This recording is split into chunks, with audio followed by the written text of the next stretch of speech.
پیارے رسول صلی اللہ علیہ وسلم نے فرمایا، جو کوئی یہ چاہے کہ اس کی رزق میں فراخی اور کشادگی ہو. آج لوگ سب سے زیادہ وظیفے چاہتے ہیں، اور وظیفے بھی کس کے؟ رزق بڑھ جائے، بندش ختم ہو جائے. سب سے زیادہ جو کتب بکتی ہے وہ وظائف کی بکتی ہے. وظائف کہ رزق کشادہ ہو جائے، رزق کی تنگی ختم ہو جائے، رزق میں فراخی ہو جائے.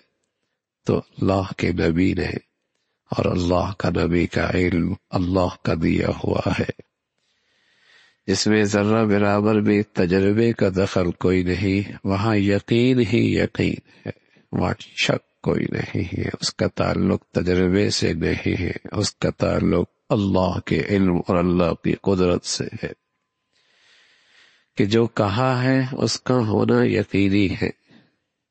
تو اللہ کے نبی ایک وظیفہ دے رہے ہیں بھائی، رزق کی فراخی کا اور رزق کی کشادگی کا.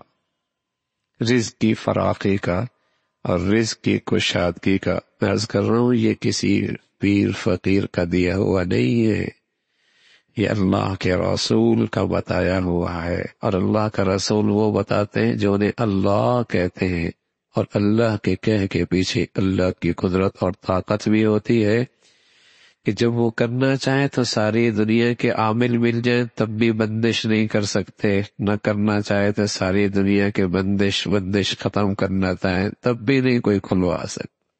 اللہ کی قدرت. تو رسول اللہ صلی اللہ علیہ وسلم نے فرمایا، جو کوئی یہ چاہے کہ اس کے رزق میں فراخی اور کشادگی ہو، دنیا میں اس کے آثار قدم تادیر ہو، یعنی اس کی عمر دراز ہو. دو چیزیں اس وظیفے میں، دو چیزیں ملیں گی، رزق کی کشادگی، رزق کی فراخی، اور دنیا میں اس کے آثار قدم تادیر ہو، یعنی اس کی عمر دراز ہو، اس کی عمر دراز ہو. تو وہ اہل قرابت کے ساتھ صلہ رحمی. وظیفہ یہ ہے، اہل قرابت کے ساتھ، رشتہ داروں کے ساتھ صلہ رحمی کرے، صلہ رحمی کرے. اور اس کا آغاز گھر سے ہوتا ہے. سب سے زیادہ قرابت داری ماں باپ سے، سب سے زیادہ قرابت داری ماں باپ سے. تو اس کا آغاز گھر سے ہوتا ہے.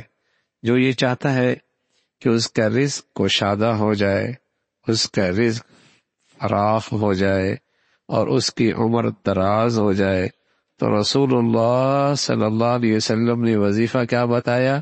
کہ وہ اہل قرابت کے ساتھ صلہ رحمی کرے. یہ صلہ رحمی کی دنیاوی برکات ہیں، اس کی برکتیں اس دنیا میں ملتی ہیں.